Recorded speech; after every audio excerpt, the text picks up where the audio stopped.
The race to 5G is on, and the battle for talent is getting fierce. Welcome to 5G Talent Talk with Carrie Charles, a podcast dedicated to helping you face the future workforce head on.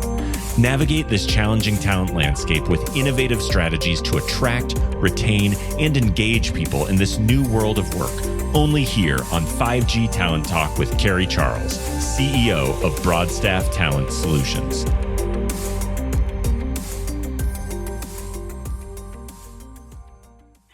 Hi, and thanks so much for joining me today on 5G Talent Talk. I'm Carrie Charles, and I'm your host. And I am really excited to have with me someone that I've known for a long time, Jennifer Fritzsche, and she is my guest today, and we are going to have a really wonderful conversation. Jennifer is the head of North American Telecom and Communications Infrastructure at Greenhill. Jennifer, thanks so much for coming on the show today. Thanks, Carrie. I'm flattered to be asked. Good. So let's start, Jennifer. You have a long history in telecom, and I'd like for you to tell us about your journey a little bit. And also, I believe you have 2 board roles as well. That's right. Yes, thank you. Yes, I got into telecom, and I call it a non-traditional way. I joined right out of business school in 1995, showing my age, where I went to work for a company called Everin Securities. And Everin was a small brokerage firm based in Chicago, actually, which you can probably tell from my accent. I'm from. So I went to work there and ended up working as an associate analyst for the telecom analysts. So I was the junior on that team. And I was really look back at that and kind of won the lottery ticket of coverage. Those 2 gentlemen, which was wireless and wireline analysts, because in those days they weren't as blurred as they are now. I supported both of them. They both went on to bigger jobs. And I remember going to my boss at the time and saying, can I do this? You don't have to give me a raise or an office even, but I can do this. And they said, you have an office and you don't have a raise, just prove yourself. And so with that journey, I survived many mergers. I think the exact stat is I worked there for 25 years, and there were 5 different company names and the same phone number throughout. So Wells Fargo eventually bought many companies that existed before that started with Everin, where I started out of business school. Wow, what commitment. So 25 years. 25 years. Yes, fast forward. So during those 25 years, I followed, and that's where I got to know you and a lot of the people companies. I followed the telecom services cable for the about three years before I left, and then comm infrastructure, so data centers and towers. I followed the towers when they went public. So I remember when American Tower was like $1.35 stock, which is amazing. And I left Wells Fargo just a year ago, July last year. And really the reason for that was a few things. I was more worried about the sell side. A lot of our investors were feeling the pinch as money was moving more to passive asset management. But really more importantly, I felt like I'd been there for 25 years and I had an otherwise boring resume. So it was time to move. I was given the opportunity to be a minority partner in a fund that was raised for the C-band spectrum auction, which was a wild and crazy ride. Anyone who's followed that. Our name was Canopy Spectrum. We were backed by Peppertree, Shamrock, and Clover Lay, as well as some smaller investors. And we ended up to be the 6th largest bidder in the C-band auction. Now that sounds impressive, but we really spent crumbs on the ground compared to what Verizon, the $45 billion Verizon. It was a terrific experience. I learned from one of the best. And I knew that was temporary and that I wanted to get back in the real workforce. Right. But as you mentioned, during that hiatus, I also was asked to join 2 boards. I'm on the DICOM board and the Wireless Telecom Group, with both really been amazing experiences, very smart boards, excellent management teams, and again, keeps me in the space. And then Greenhill found me via LinkedIn. I actually didn't know anyone at Greenhill, but had heard about their reputation. And for those who don't know, Greenhill, it's a non-balance sheet, pure M&A advisory firm. And they wanted someone, they've done a lot of work in Europe in the communications infrastructure space, and wanted someone to be kind of boots on the ground here in the States. So I joined there in April, and it's been, a lot of fun so far. Oh, what an exciting opportunity. Yeah. I remember I probably saw you, I feel like on every panel. And, when we used to have actual events, right, at conferences, you were always on the panels. And when I first got in the industry, I just, all I could think about was, man, she is so brilliant. Like everything that you were just so smart. So I'm excited to have you on the show and getting to know you a little bit. I'm also, what's cool is your blog. And I don't know how long you've had that, but I want you to talk about it just a bit, because every time that I see you have a new one, I read it and it's informative, and I love your writing style. And I tell us a little bit more about your blog. What is it Sure. called? So it's called Fritzsche Forums, which was the name of my newsletter at Wells Fargo before I left. And if I miss one thing really about my old job, it's certainly my team, but also the writing. I went through a liberal arts education and really love writing. And so Greenhill has allowed me to keep this blog, which started shortly after I left Wells. I paired up with Digital Infrastructure Investor, run by Tim Downs and Ian Gillett, who's been a great portal for those of you who don't know it. And they've allowed me two things. They've allowed me the ability to write this weekly, becoming kind of a bi-weekly blog on different themes in the industry, as well as do some interviews. I would love to interview you, like short little interviews, kind of talking about digital infrastructure themes. Yeah. So in one of your blogs, actually, we'll talk about a few of them today, but let's start with, what's your perspective on the state of communications infrastructure today? Yes. So it's very exciting right now. I mean, there's just, when I followed, as I mentioned, my background, I followed, wireless, data centers, towers. At that time, they were all very separate and distinct silos. And what you've seen now is a significant blurring of the lines in so many different ways. If you had to kind of whiteboard the communications infrastructure space, I would whiteboard four main kind of squares. You have certainly the towers, the macro towers, small cells, fiber, which I would argue is the connective tissue. And I would say maybe those are the three main squares. And then there is somewhat of a dotted line, which I think will become more of a straight linear line to data centers as they become a larger part of the conversation. And you've really, I mean, the classic example of that whiteboard, someone running with it, is Mark Gansey and what he's doing now at Digital Colony. They're rebranding, I know. And their hands in many honeypots and connecting these dots, I think is going to be a really exciting few years. Yes. And Mark Gansey was one of my guests on 5G Talent Talk. So everyone, take a look at that episode. It's awesome.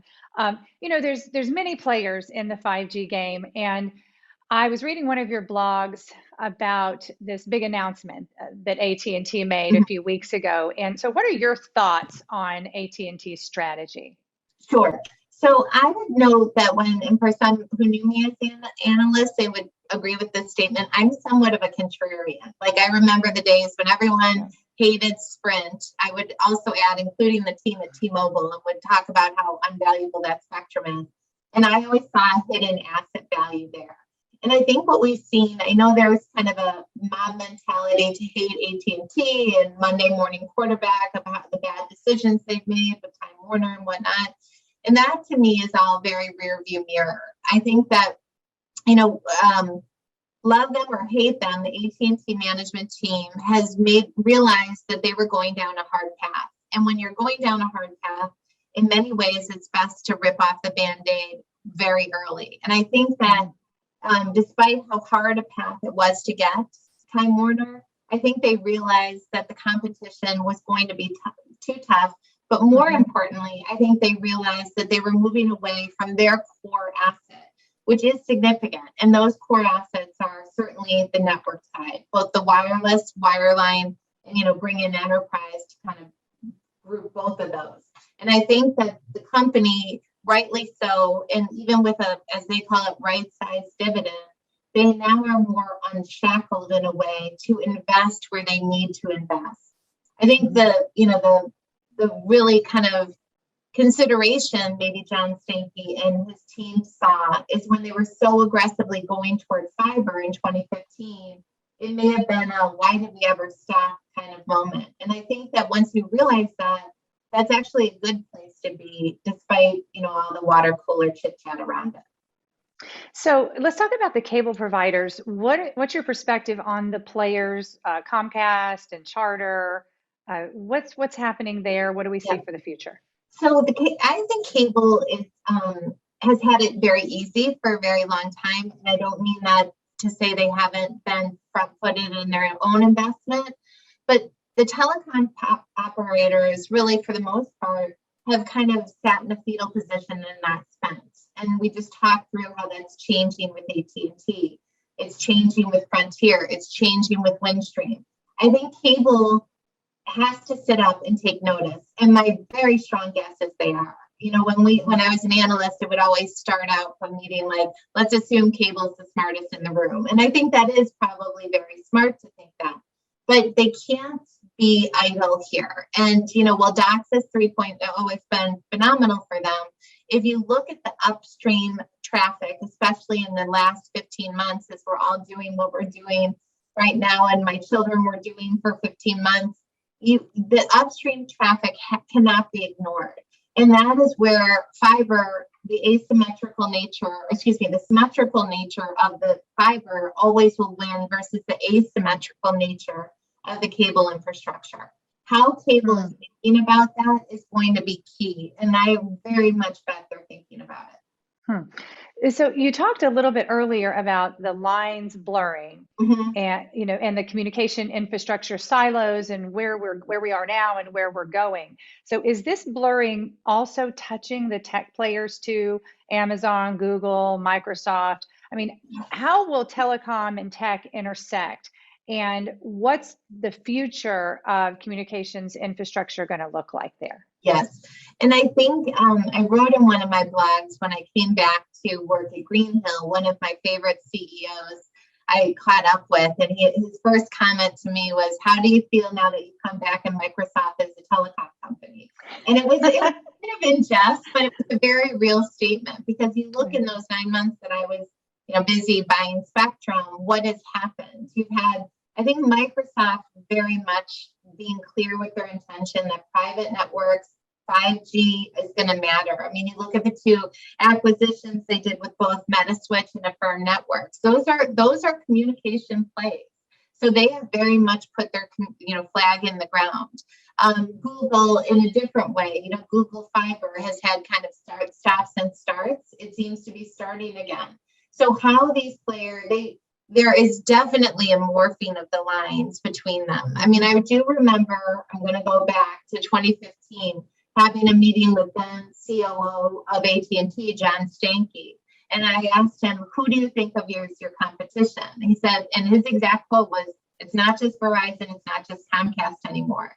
Bringing into the conversation, it's Amazon, it's Microsoft. At the time, it was also Netflix. But, you really are seeing those change, and how private networks, especially for Microsoft and their 5G strategy, I think will be very much worth watching. Because if you look at their if you look at Microsoft's board of directors, you'll see some very important wireless names there. Oh, interesting. I haven't thought about that. Talking about telecom leaders, and you speak with a lot of them in your work, and you have over the last 25 years or more. What did leaders need to know now as they look to the future? Any particular trends to watch, any challenges that lie ahead? I mean, I think that it has been challenging. And I think that if you're a telecom CEO, especially a services CEO, the question you have to ask yourself is, what new businesses don't cannibalize my current businesses? And that has always been a challenge. Like, you look at names like AT&T, Lumen, things like SD-WAN, that is a challenge to their MPLS business. So, you could argue that some of their legacy businesses are higher margin than these faster growing, lower margin businesses. So how do you balance that, I think, is a real question. I think the answer is you think of businesses outside the core that are not cannibalizing yourself. Edge is a perfect example of that. My most recent blog was written about what Lumen and T-Mobile are doing. I think the edge play, again, going back to that whiteboard, is becoming much more than a whiteboard concept. You have real edge stories emerging right now. It was before my time, but Greenhill was an important advisor to one of the parties in the Atlas Edge, which was the combination between Digital Colony and Liberty Liberty Global in Europe. I would very much see those type of transactions begin to translate here in the US. I think that's got to be top of mind for the investors, or for the company leaders.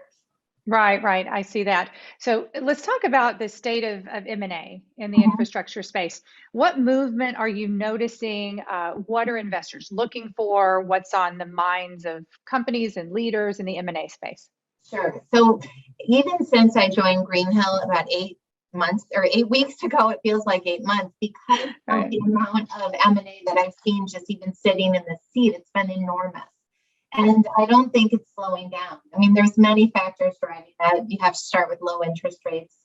For some of the smaller businesses, looming capital gains taxes changes is an important vehicle.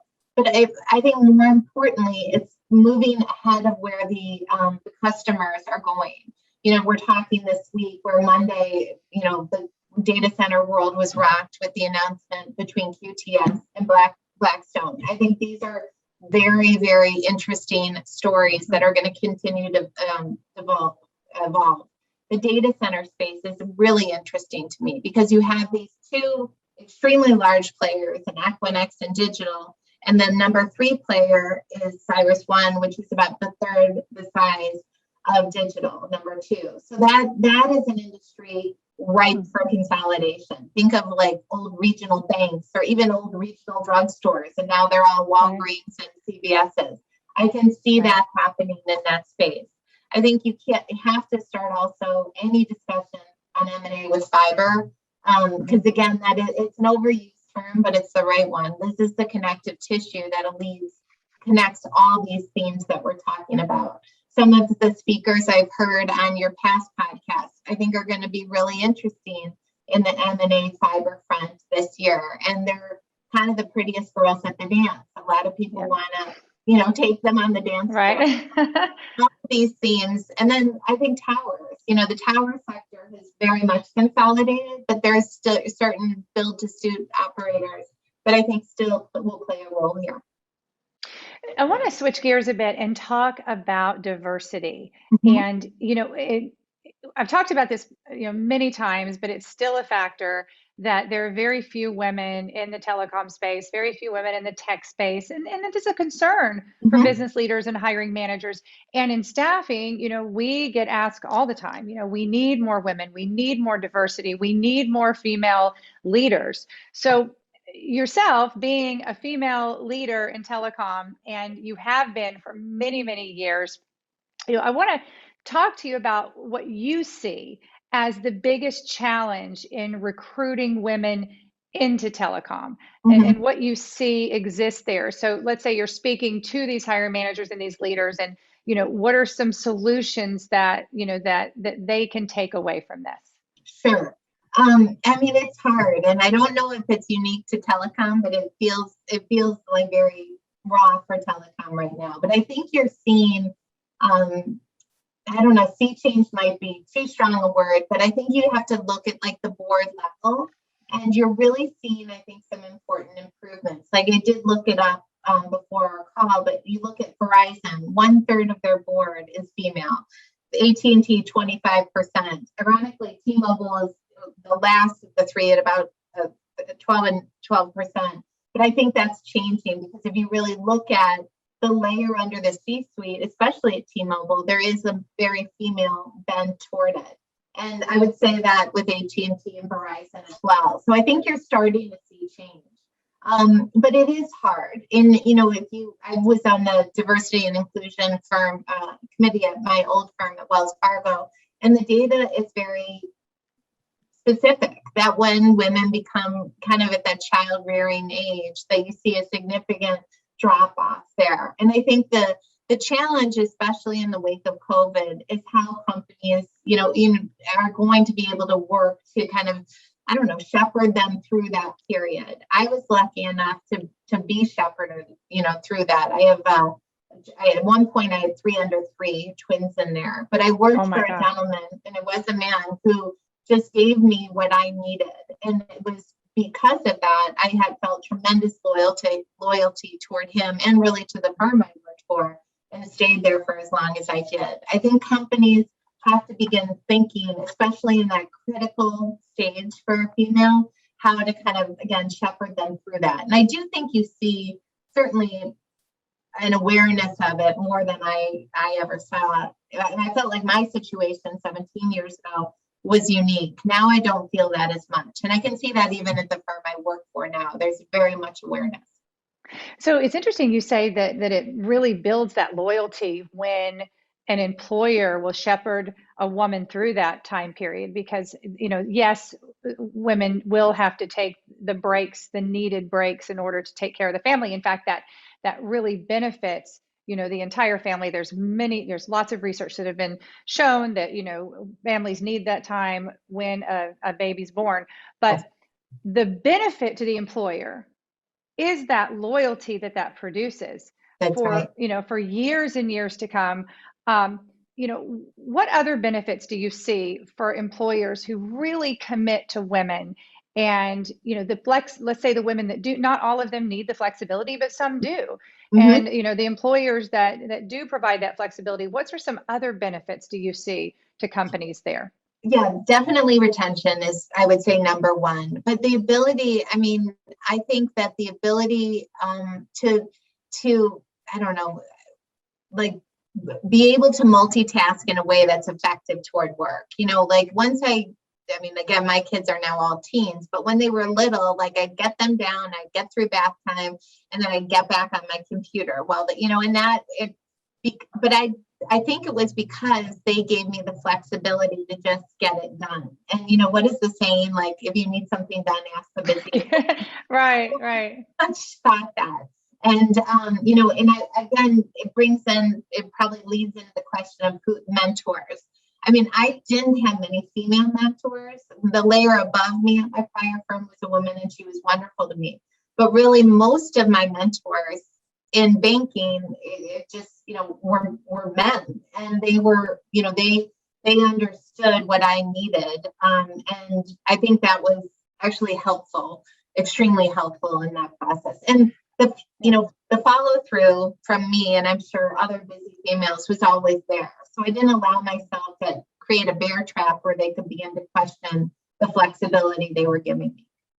That's a very good point. And it's also important that when women are recruited into an organization, they look and they say, how many women are in leadership roles? Mm-hmm. And do I have a shot here? Mm-hmm. And Mm-hmm. So in your opinion, what can leaders do, companies do, to really help promote women to more leadership roles?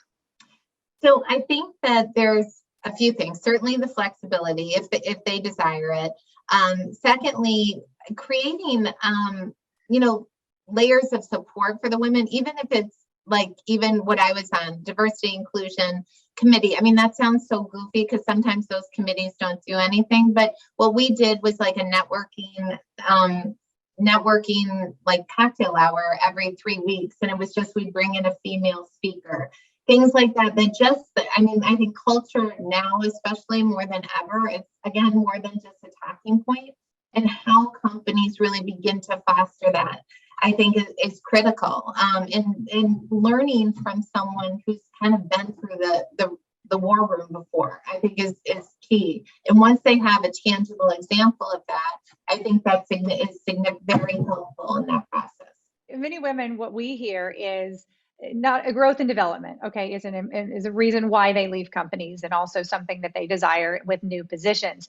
But something else that we are hearing even more and more and more is that women are saying, I don't have a voice here. Yeah. I don't have a voice. I don't matter. Or I'm hearing this even more, and it's unfortunate that my ideas and my work, someone else is taking credit for it.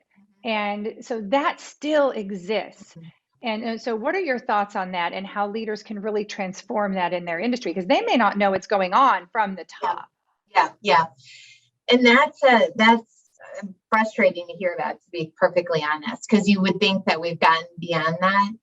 I mean, I think everything is like shine the light on communication, and it doesn't, and I guess this is where females have to, I don't know, approach it differently, because it's the whole Sheryl Sandberg, type of discussion. But, I always feel like just shine the light on it, maybe go to that person who is taking credit, and versus like hiding behind an email, just say, hey, can we, talk about this? Because this is how I see this. Let me know if I'm looking at it wrong. I think that is the way to communications to everything, versus going right over the top to the boss, which, in any situation, I always don't think is the right first step. Yes, I agree. But secondly, I think also grabbing someone, even that you maybe isn't in your immediate group, having your personal board of directors and running it by them, and, always be open to feedback. I think that is huge. Like, if this is the way I'm seeing it, what am I missing? Do I have blinders on in this way? I think is critical. And I remember even making the leave from one job to the next. Someone gave me that advice about the personal board of directors, and I could tell you my 6 I have. And, they all gave me different advice, and then you kind of put it on a plate and take it. I think that's critical to anything, but it's unfortunate to hear that. Yeah. And it's still happening, unfortunately. Yeah. But I love that personal board of directors. I'm definitely going to implement that in my own world. And give that advice to all the women that I talk to. That's right. Let's take it a step further with advice. Mm-hmm. What advice would you give to women who really want to advance their careers, in telecom or anywhere, whoever's listening, right? And they want to move into those leadership and executive leadership roles? Yeah. Reach out, talk, be a sponge. And sometimes, like, if you might invite someone to LinkedIn, don't just say, can we connect? I always add a personal note to say why I want to connect. And you have to remember that people, for the most part, like to talk about themselves. So if you let someone just learn from their journey, learn from their experience, they enjoy that. And if they're not emailing back right away, try again in a non-irritant sort of way. I think people, I know you're probably like that. I'm like that. I miss emails. I miss LinkedIn connections. But when people follow up again, it's just like, oh my gosh, my bad. Yes, I absolutely. I think conferences, grabbing coffee with people, doing even a virtual coffee, a virtual water on Zoom in the days we're in. I think that just is, it's so much about building relationships. If I could say one thing about my career, it's that, I was never the spreadsheet junkie or the best at LBO analysis, but I really fostered relationships, because I think that's so critical to everything. And, I would reach out in a way that is appropriate, but put your personal touch on it, because that's what people want to see. Relationships. And that's my mantra as well. So yeah. I agree with you 100%. So Jennifer, this has been, I could talk to you for hours and hours, but let's tell the audience, where can they go to find your blog and also learn more about Greenhill? Sure. Great. Thanks, Carrie. So the blog is Digital Infrastructure Investor, and it's .com. And if you click on that, there should be like a little picture of me, and it says Fritzsche Forum. But beyond me, there's just a lot of great content on that. So I would definitely recommend that. They're trying to do an event in the fall, so that I would worth watching. And then Greenhill is just Greenhill and Company is a Google search. I think it's greenhill.com. And it's been a lot of fun, and I want people to know, any way I can help them, advise them, think about things in different ways. What Greenhill does really effectively is not only give financial advice with traditional bankers, which I am not, but brings in the layer of industry experience, which hopefully on paper I have. For the 25 years I've been doing this. So in fact, before we end, tell me more about your ideal client at Greenhill. Sure. Who would you serve the best? Sure. It really runs the gamut. Certainly any company in the space that might want to buy or sell an asset or just get advice on a strategy. We all know there's a lot of infrastructure money out there. I knew there was a lot. I didn't realize how much till I got under the tent 8 weeks ago. And we have very, very deep tentacles into a lot of this infrastructure money, much of which is in Europe and certainly here in the US. So, connecting those dots is where I think we could be very helpful. Wonderful. Well, Jennifer, thank you so much for coming on the show. This has been fantastic, and I look forward to reading all your future blogs. Thank you so much, Carrie. Again, I'm a big fan, so thanks for including me in this great group. Absolutely. Take care.